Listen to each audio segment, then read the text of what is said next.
Stop waiting. Start becoming. Welcome to Becoming with Beck, the podcast for those ready to shift their mindset, lead themselves, and manifest intentionally. If you know you're meant for more, you're in the right place. Let's begin. Hello and welcome back to Becoming with Beck. I'm your host, Beck Robinson, and thank you so much for joining me today. Now, first off, I just want to thank everyone who listens to my podcast.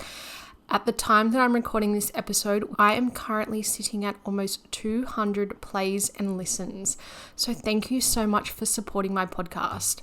But in saying that, I also want to update you on a change that I'm making. So if you don't follow me on Instagram at Becoming with Beck, you would have missed the announcement that I made stating that I am making a change to when I upload episodes, and they're now going to be fortnightly as opposed to weekly, so it allows me a bit more time to record, edit, and have a podcast episode ready.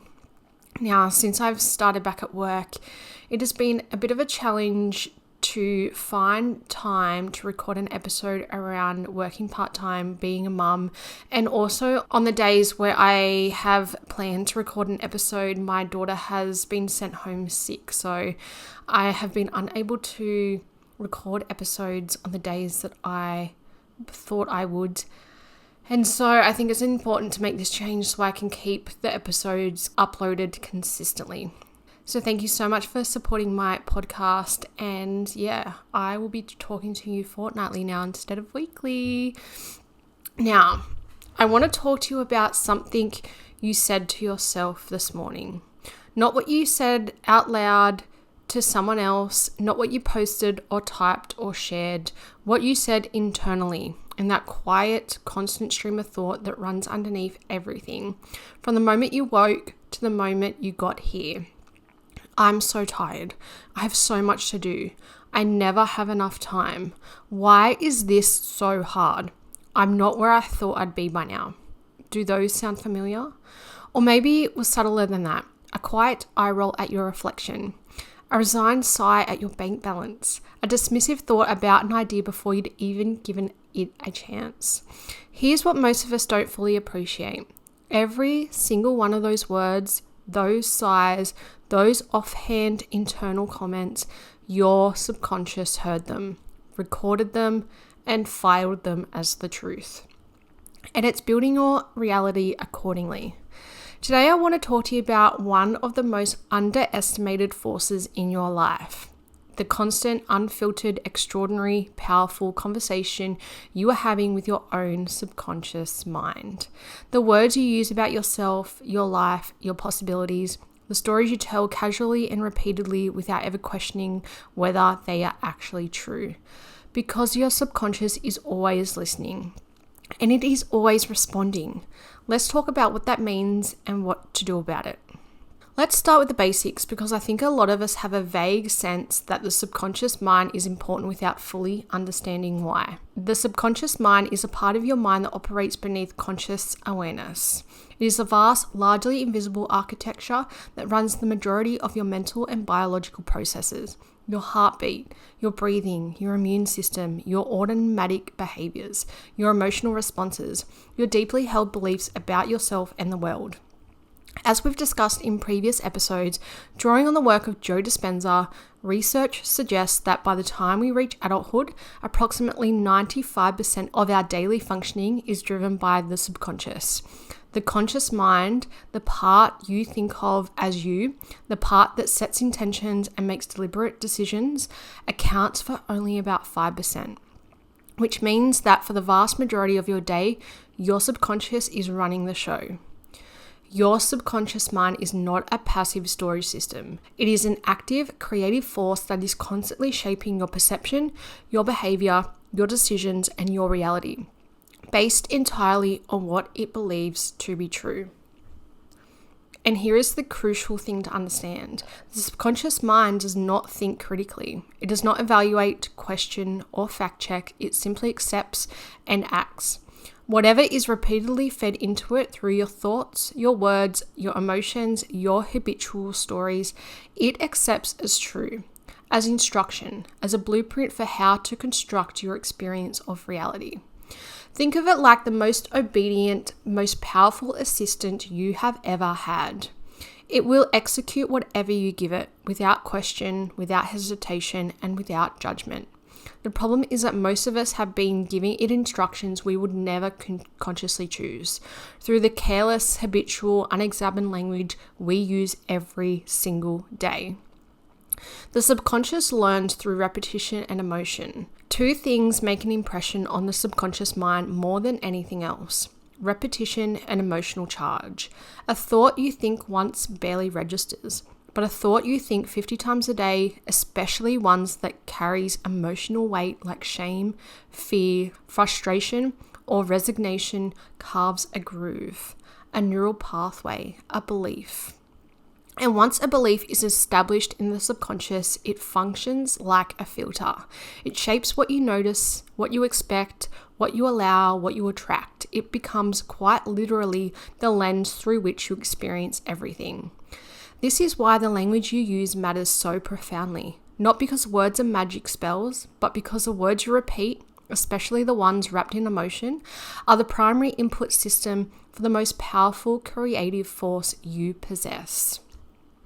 So let's get specific, because I think it's one thing to understand that your subconscious is listening, and another thing entirely to see the precise ways that your everyday language is either building the life you want or quietly dismantling it. I'm so bad with money.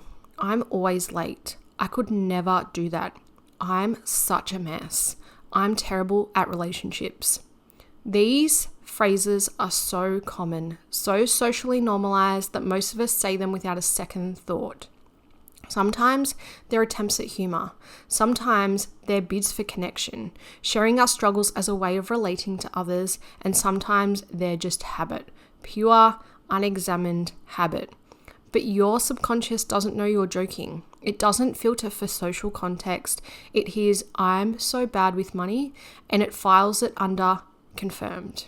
It hears, "I could never do that," and records it as instruction. Do not attempt. Repeated often enough with enough emotional consistency, these casual complaints become core beliefs, and core beliefs shape everything. Every time you say, "I'm someone who can't do X," your subconscious nods and says, "Noted." And then it works tirelessly to make that true. There's a version of this that goes even deeper than the casual complaint. It's the story, the narrative you've built around who you are and what's possible for you, that you've been telling for so long it no longer feels like a story. It feels like fact. I've always been anxious. I am not a lucky person. Success doesn't come easily to people like me. I've always struggled with my weight. I'm not someone who finishes things. These stories often have roots, real experiences, real pain, real patterns that formed them. And yet I want to be clear, honoring your history is important. Acknowledging what has shaped you matters. But there is a profound difference between understanding your past and using it as a permanent definition of your future, between acknowledging a pattern and cementing it as identity. When you say, "I've always been anxious," you are not just describing a historical experience. You are issuing a directive to your subconscious about who you are and who you will continue to be. And your subconscious, faithful, literal, endlessly compliant, will do everything in its power to keep that story true. Now, this one is quieter and I think more insidious than the others. It's probably not going to work out, but I'm trying to manifest this, although I'm not sure I deserve it. I want to believe this is possible, but realistically, these qualifiers feel like honesty, like roundedness, like we're being realistic rather than delusional. But what we're actually doing is cancelling out the very intention we're trying to set. Your subconscious cannot hold two contradictory instructions simultaneously. When you say, "I am becoming abundant, but I'm not sure I deserve it," the louder, more emotionally charged belief wins. And almost always, the limiting one carries more emotional weight than the empowering one. Because it's older, it's familiar, it's been repeated far longer. The qualifier is a saboteur, and it is operating almost entirely below the level of conscious awareness. I never have enough time. Money is always tight. Nothing ever works out for me. I'm so exhausted. Life is so hard. That is the language of a subconscious that has been programmed for scarcity. And once that program is running, it filters reality accordingly, making you notice every instance of not enough while filtering out the evidence of abundance, ease, and possibility that is also present in your life. It is not lying to yourself to change this language. It is choosing to feed your subconscious a different diet, a more accurate one. Because the lack-based narrative is rarely the full truth of your life, even when it feels that way.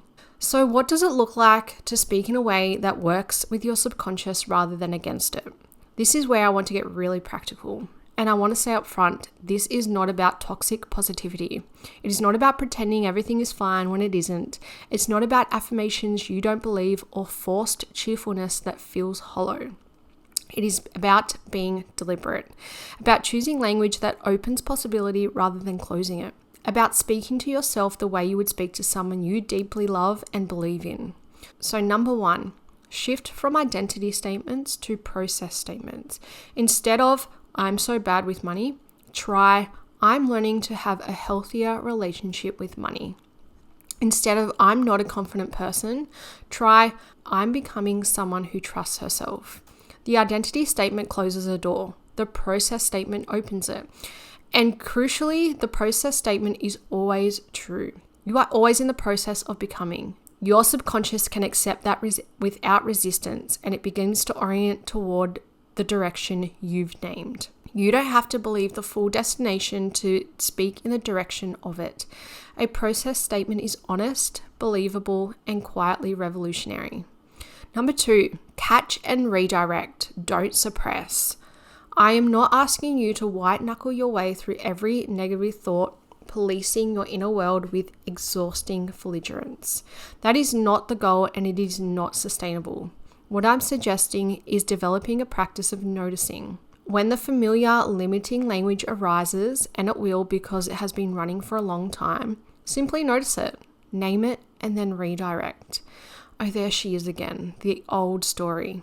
I see you, and I'm choosing a different thought now. The noticing alone is powerful because the moment you become the observer of your habitual language, you are no longer completely at its mercy. There is a gap, and in that gap lives a possibility of choice. Number 3, speak about your vision in present tense.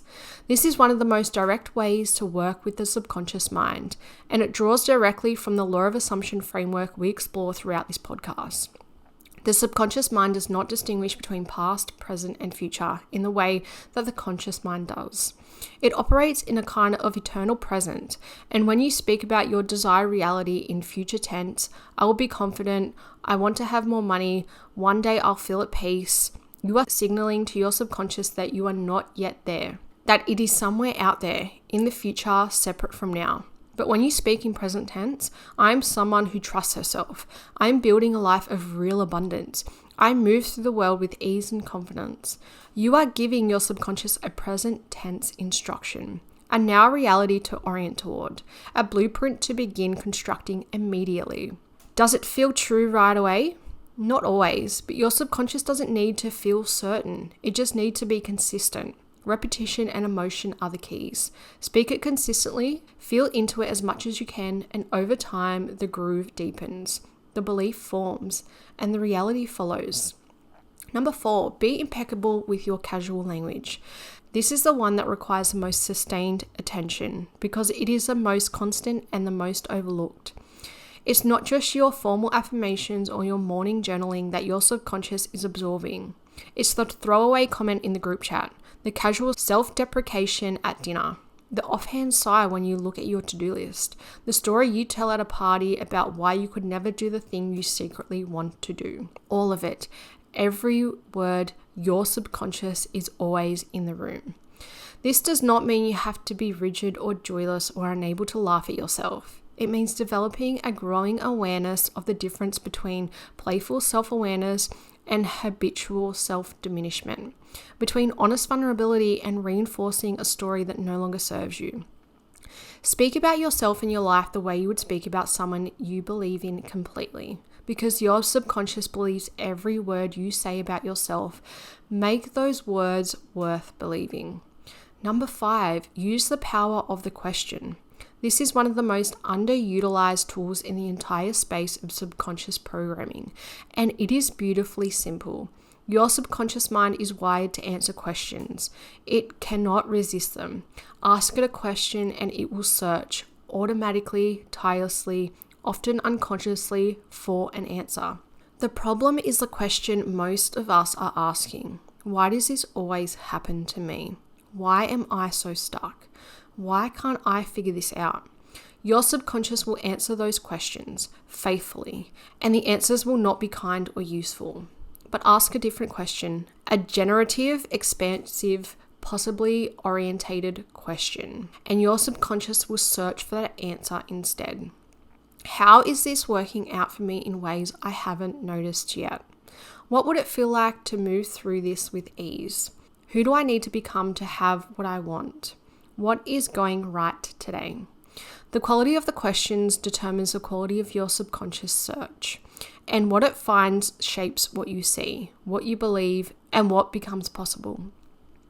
Now, I want to close the practical session with something really simple, because I think the risk with an episode like this is that it feels empowering, like you now have to monitor every single thought and police every word, and that sounds exhausting.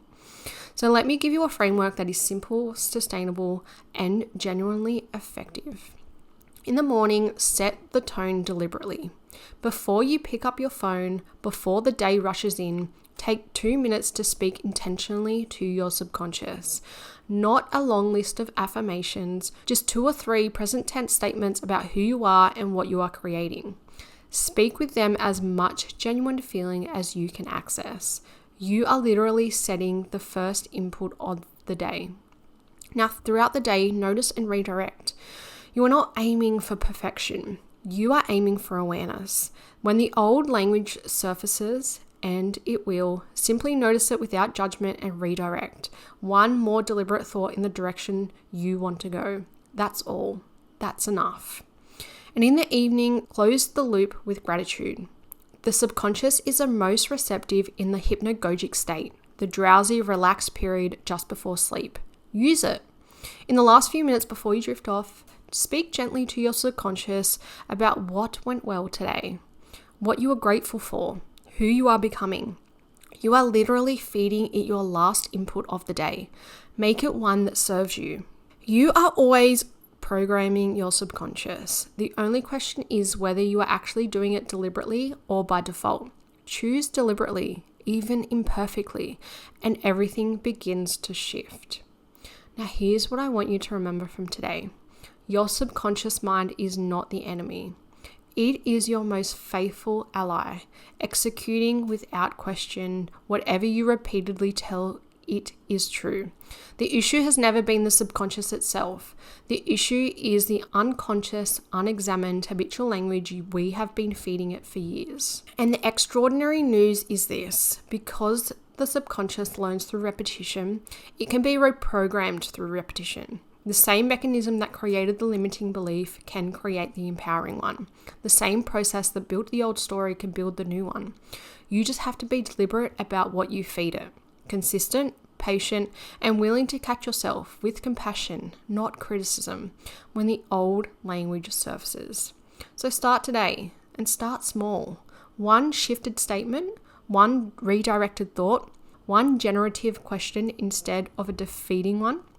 Your subconscious is listening. It always has been. Now, what do you want to tell it? Thank you so much for listening and being here today. If this episode opens something up for you, please share it and come find me on Instagram. I would love to know what shift you are making in the way that you speak to yourself today. And be sure to leave a review as it really supports my podcast. Thank you so much for listening, and I will talk to you in the next episode. Bye.